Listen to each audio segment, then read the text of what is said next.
मुझे तो इस बात की समझ नहीं है कि चर्चा क्यों हो रही है। हम किसी विधानसभा को नहीं कह सकते आप जरूर लागू करो, ये तो फेडरल सिस्टम है, फेडरल स्ट्रक्चर है।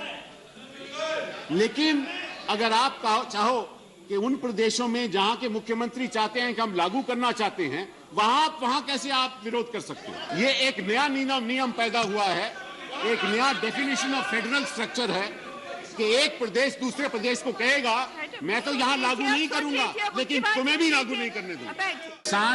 किसान को उसका जो वो बोता है उसका दाम अच्छा मिलना चाहिए, यही है।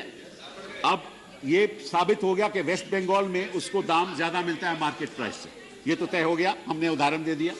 दूसरी बात जो 35 जब किसान बोता है और बेचना जाता है तो उसके पास कोई मार्केट नहीं है, उसको मालूम नहीं किस मार्केट को जाना है। अगर मंडी जाता है तो 35 से 40% सामान खराब हो जाता है, और इस बीच में आठ लोग कमीशन एजेंट होते हैं, बीच में 8 कमीशन एजेंट बिचौलिए। और ये स्टडीज की गई हैं और मेरे पास आंकड़े हैं कि बेचारे किसान को 15 से 17%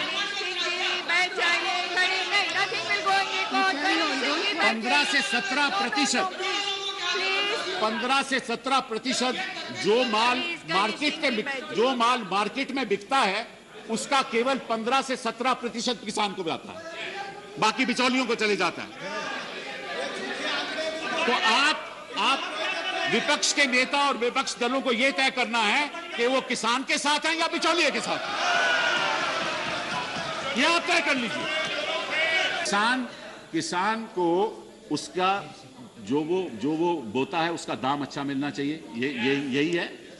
अब ये साबित हो गया कि वेस्ट बंगाल में उसको दाम ज्यादा मिलता है मार्केट प्राइस से, ये तो तय हो गया, हमने उदाहरण दे दिया।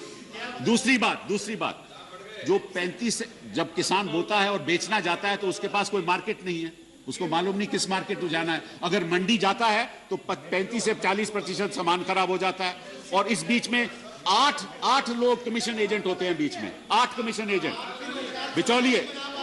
और ये स्टडीज की गई हैं और मेरे पास आंकड़े हैं कि बेचारे किसान को 15 से 17%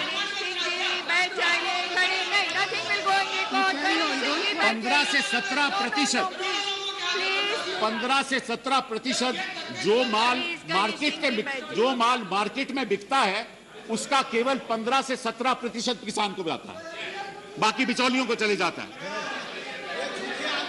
तो आप विपक्ष के नेता और विपक्ष दलों को यह तय करना है कि वो किसान के साथ हैं या बिचौलिए के साथ हैं, यह आप तय कर लीजिए।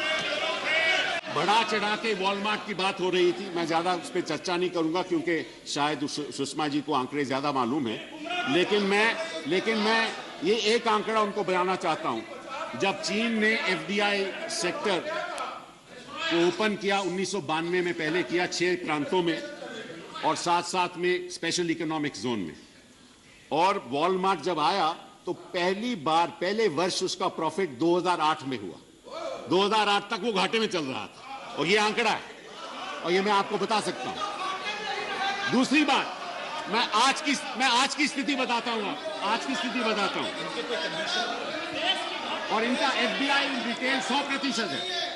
मैं आज की स्थिति बताता हूं, and I am reading Forbes, International retailers struggle in China.